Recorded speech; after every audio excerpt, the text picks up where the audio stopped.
mukhang tapos na nga ang umano'y tampuhan. Hindi umano, nagtampuhan naman talaga, di ba? Nina Vice Ganda, MC Mua at Lassie Marquez. After ng dedmahan, balik barkadahan na ang tatlo at kinilig ang madlang people. Parang reunion moment. Ang pagkikita-kita muli ng tatlo sa stage ng Super Divas concert sa Araneta Coliseum noong nakaraan lamang August 8 or 9 and 9 kung di ako nagkakamali, kung saan kitang-kita ang kanilang chemistry at tawan-tawa ang lahat. Pero mas intriga ang pagbabalik nila sa kanilang noontime show na parang walang nangyari. Kung babalikan, nag-start ang intriga ng pinuna ni Vice si MC sa isang vlog nito tungkol sa attitude niya na hindi niya bet. Syempre, hurt so much si MC at bilang true friend, dinamayan siya nila si Resulta. Bigla na lamang silang nawala sa nasabing show at naintriga ang sambayan ng chismosa. May kanya-kanyang opinion ng netizens. May mga nagsasabi kay Vice na nambubuli daw ng mga friendship. May mga nagsasabi naman na may mga sumagot naman na wag daw dapat maging balat sibuyas at wag daw maging mabagal, di ba? Okay.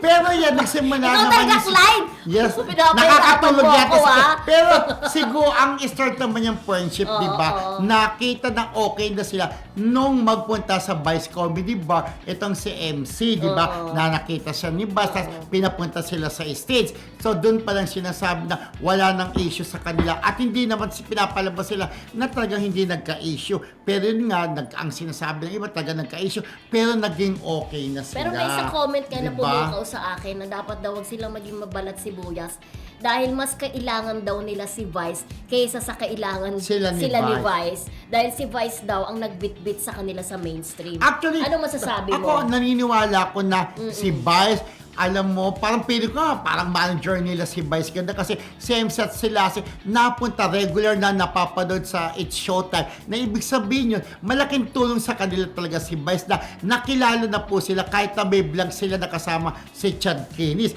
Iba pa rin regular silang napapanood sa television, di ba?